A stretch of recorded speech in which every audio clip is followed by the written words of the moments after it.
Hello and welcome to Ascent Gate Academy. So students, if you ask me one single most important factor that affects your rank in GATE exam, I would say that is accuracy. क्योंकि एक topper में और एक non topper में बस ये accuracy का ही difference होता है। नॉन टॉपर के नेगेटिव मार्किंग ज़्यादा हो जाते हैं, करता वो भी बहुत सारे क्वेश्चन सही हैं, बट उसके नेगेटिव मार्किंग जो है वो उसके रैंक को बहुत ज़्यादा अफेक्ट करते हैं। So in the last week I would suggest students to work on your accuracy. तो from today onward I am giving you the target of 100% accuracy and believe me it's not that difficult. मैं आपको आज 10 simple tips बताऊंगा, तो इसको follow करके आप आसानी से 100% एक्यूरेसी तक आप आसानी से अचीव कर सकते हैं। The very first tip student is to avoid guess work. किसी भी क्वेश्चन में गैस करने की कोशिश ना करें। इवन अगर आप 50-60% भी श्योर हैं, 40% श्योर नहीं है, तब भी उन क्वेश्चंस को अटैम्प्ट करना अवॉइड करें। If you are at least 80 to 90% sure, आपका आंसर आ चुका है लेकिन आपको 80-90% तक की श्योरिटी है, आप उसको मार्क कर लीजिए, बट साथ ही साथ उसको मार्क फॉर रिव्यू भी कर लीजिए कि अगर आगे चल के अगर आपको टाइम मिलता है तो आप आसानी से फिर से उस क्वेश्चन में आके उसको वापस से रिव्यू कर सकें। तो इसलिए इस चीज़ को ज़रूर फॉलो करें कि मार्क करने के साथ साथ जिस क्वेश्चंस में भी आपको डाउट है उसके साथ उसमें मार्क फॉर रिव्यू ज़रूर करें। Second most important thing is to read questions completely. ये बहुत ज़रूरी चीज़ है दोस्तों कि आप किसी भी प्रिजम्पशन के साथ आप एग्ज़ाम में ना बैठें। यूजुअली होता यही है, लास्ट में हम एंड मोमेंट्स में हम लोग PYQs बहुत ज़्यादा सॉल्व करते हैं, हमारे दिमाग में उसी तरह के क्वेश्चंस बैठे रहते हैं, तो आधा क्वेश्चन पढ़ के ही हम प्रिज्यूम कर लेते कि एक पूछने क्या वाला है, क्योंकि उस तरह के क्वेश्चंस हो सकता है प्रीवियस ईयर्स में अपीयर हुए हो, बट हो सकता है कि यहाँ पर आपके डेटा थोड़े से डिफरेंट हो सकता है कि जो चीज़ पूछी गई है, जो कंसेप्ट पूछा गया है वो थोड़े से डिफरेंट हो। तो किसी भी तरह के प्रिजम्पशन के साथ इस एग्जाम में ना बैठे। ऐसा ये बस मान के मत चलिए कि इसी तरह का क्वेश्चन प्रीवियस ईयर में आया था तो यही क्वेश्चन यहाँ पर होगा। पहले क्वेश्चन को पूरी तरह से पढ़ें एंड देन उसके बाद उसको फिर सॉल्व करने की कोशिश करें। इसी से रिलेटेड मेरा तीसरा एक और पॉइंट है, that is to read options also completely. आजकल दोस्तों पिछले 2-3 सालों से MSQs आने लगे हैं। MSQ मतलब मल्टीपल सेलेक्ट क्वेश्चंस, एक से ज़्यादा जिसमें सही आंसर रहते हैं। तो अगर ऐसे रहता है तो आप पहला ही ऑप्शन पढ़ के आप ये कंक्लूड नहीं कर सकते that this is the only answer. आपको जितने भी ऑप्शंस हैं वो सारे ऑप्शंस आपको देखने चाहिए कि कहीं इसमें मल्टीपल सेलेक्ट आंसर तो नहीं है, एक से ज़्यादा आंसर्स तो नहीं है। So just read all your options carefully.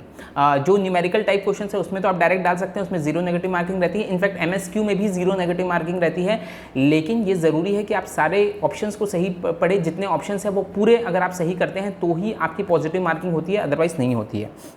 Next very important thing is to do not panic during exam. दोस्तों हो सकता है कि क्वेश्चन पेपर कई बार टफ होता है, कई बार इजी रहता है। जस्ट रिमेंबर वन थिंग कि अगर क्वेश्चन पेपर आपका टफ है तो वो सबके लिए टफ है, अगर इजी है तो हर एक के लिए इजी है। प्रॉब्लम होती ये है कि कई बार क्वेश्चन पेपर्स जो टफ आ जाते हैं तो हम लोग का 1 घंटे 2 घंटे तक हम लोग सॉल्व करते हैं। हमको लगता है कि हमारा जिस तरह से टेस्ट सीरीज जा रही थी या पहले जो हमने अटैम्प्ट किए हैं क्वेश्चन पेपर्स, उसमें हम लोग कहीं ज़्यादा इससे अटैम्प्ट कर पाते थे और हम वहाँ पर थोड़ा सा डिप्रेस हो जाते हैं, हम पैनिक हो जाते हैं और उस पैनिकनेस में हम अननेसेसरली अटैम्प्ट्स करने लगते हैं। हमको लगता है कि भाई इतने में तो होने वाला नहीं है, तो अब जितना मन चाहे उतना अटैम्प्ट करो, देखते हैं। This is the biggest mistake friends, this is the biggest mistake. क्योंकि अगर वो क्वेश्चन पेपर टफ है तो वो सबके लिए टफ है, ये वो सिर्फ आपके लिए टफ नहीं है। तो इसलिए कभी भी ये गलती ना करें कि एक टाइम के बाद आपको लगे कि भाई अब बहुत कम क्वेश्चन हुए हैं तो अननेसेसरी हम अटैम्प्ट्स कर दें। आप अटैम्प्ट्स उतने ही करें जितने आप प्लान करके गए हैं और एक्यूरेसी आप अपनी उस चीज़ में एक्यूरेसी आप ज़रूर उसमें मेंटेन करके चलें। नेक्स्ट वेरी इंपॉर्टेंट थिंग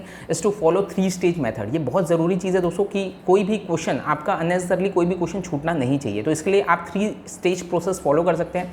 पहले स्टेज में जब आप क्वेश्चन पेपर पढ़ रहे हैं तो आप ऐसे क्वेश्चंस को अटेम्प्ट करते चले जो तुरंत आप आंसर कर सकते हैं। बहुत ईजी क्वेश्चंस हैं और तुरंत आप आंसर कर सकते हैं। जिस चीज़ में आपको कॉन्फिडेंस है उस तरह के क्वेश्चंस आप पढ़ते चलिए और इस दौरान ऐसे क्वेश्चंस को मार्क फॉर रिव्यू कर दीजिए जिन क्वेश्चंस में आपको लगता है कि मुझसे बन तो जाएगा but it may take some time, हो सकता है थोड़ा सा टाइम लगे। और ऐसे क्वेश्चंस को छोड़ते चले जिन क्वेश्चंस में आपको लगता है कि भाई ठीक है इसमें बहुत ज़्यादा मुझे टाइम लगेगा, तो ऐसे क्वेश्चंस को उस समय आपके पहले राउंड में उसको आप छोड़ते रहे, पहले स्टेज में उसको छोड़ते रहे।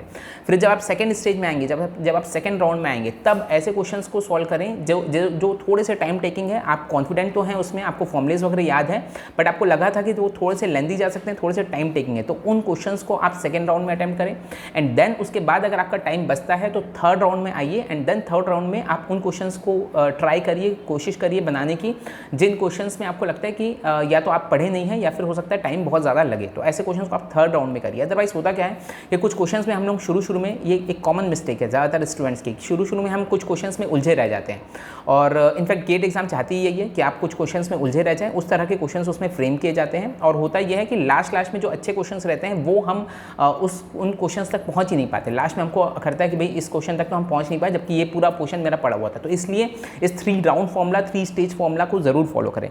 नेक्स्ट ज़रूरी चीज़ दोस्तों, रफ़ शीट को बहुत ही क्लेवरली यूज़ करें, बहुत अच्छे से यूज़ करें, बहुत नीटली यूज़ करें। आपका जो रफ़ वर्क्स है वो उसको एकदम रफ़ की तरह यूज़ ना करें कि एक थोड़ा सा पार्ट इधर लिख दिए, थोड़ा सा उधर लिख दिया। आप प्रॉपर उसमें स्पेस बनाइए। जिस तरह का आपकी शीट रहती है, ये आई थिंक ये इस तरह की शीट आपको मिलेगी रफ़ में, तो इसको ये इस साइज, इस रेशियो की शीट आपको मिलती है। तो इसमें आप इसको 2 पार्ट में डिवाइड कर सकते हैं, ये इस तरह से टर्न करके। तो पहले आप यहाँ करिए question number 1, then question number 2, और बहुत नीटली करिए। उसका रीज़न मैं आपको बता रहा हूँ। जब फर्स्ट राउंड आपका कंप्लीट हो जाता है, हो सकता है कुछ क्वेश्चंस आपने स्टार्ट तो कर लिए हैं सॉल्व करना, लेकिन वो उसको आप कंक्लूड नहीं कर पाए। तो जब आप कंक्लूड नहीं कर पाते हैं तो फिर आप फिर से सेकंड राउंड में आप आते हैं। सेकंड राउंड में फिर से आपको ढूंढना पड़ता है कि वो क्वेश्चन कहाँ है। अगर आपकी रफ शीट सही तरीके से मैनेज नहीं है, अगर आपका जो स्क्रिबल पैड है वो सही तरीके से मैनेज नहीं है, तो आपको पूरा ढूंढना पड़ता है और हो सकता है वो मिले ना, बहुत ज़्यादा हम पैनिक हो जाते हैं और फिर से हम उसको सॉल्व करने लगते हैं। तो ये एक बहुत बड़ी गलती होती है और इसमें कुछ लगना नहीं है आपको जो सॉल्व करना है सिर्फ उसको सिस्टमेटिक वे से करना है। स्क्रिबल पैड जो आएगा उसको आप 2 पार्ट में डिवाइड कर लीजिए, एक पार्ट में एक क्वेश्चन, देन उसके बाद एक पार्ट, ये पार्ट आपका भर जाए तो सेकंड क्वेश्चन में जाइए और लाइन से उसको करते चलिए 1 2 3 4 5 6, और जो भी क्वेश्चन आपके छूट रहे हैं उसको वहाँ पर छोड़ते चलिए।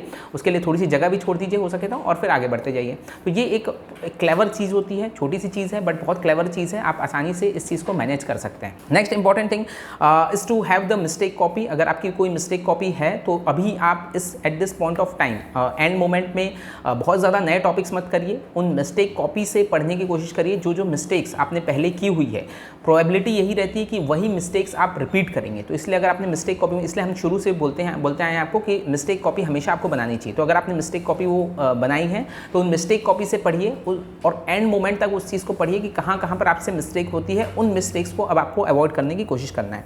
Next important thing is to use the virtual calculator. अभी भी टाइम है दोस्तों, फॉर द लास्ट 1 वीक जितने भी आप क्वेश्चन सॉल्व कर रहे हैं, whether it be PYQs, whether it be solving test questions, तो आप अपने फिजिकल कैलकुलेटर को उठा के लाफ्ट में रख दीजिए, उसको यूज़ नहीं करना है आपको। Okay, try to use, don't just try, just use virtual calculator. Compulsorily आप ये मान के चलिए कि आपको वर्चुअल कैलकुलेटर ही यूज़ करना है, क्योंकि उसके फंक्शनिंग में ज़मीन और आसमान का डिफरेंस है आपके जो फिजिकल कैलकुलेटर है और आपके वर्चुअल कैलकुलेटर है। जब तक आपका हाथ उसमें सेट नहीं होगा वर्चुअल कैलकुलेटर में, तब तक आप उसको यूज़ नहीं कर पाएंगे। First thing. Second important thing, कोशिश ये करिए कि जितने ज़्यादा कैलकुलेशंस, हमारी यूजुअली आदत ये होती है कि छोटे छोटे कैलकुलेशन हम लोग कैलकुलेटर में करते हैं जब हमारे पास फिजिकल कैलकुलेटर रहता है, लेकिन वर्चुअल कैलकुलेटर में चीज़ें इतनी आसान नहीं रहती। हर एक पॉइंट पर आपको क्लिक करना पड़ता है, हर एक पॉइंट पर आपको फिर कैलकुलेट करके उसको वैल्यू को सेव करना पड़ता है।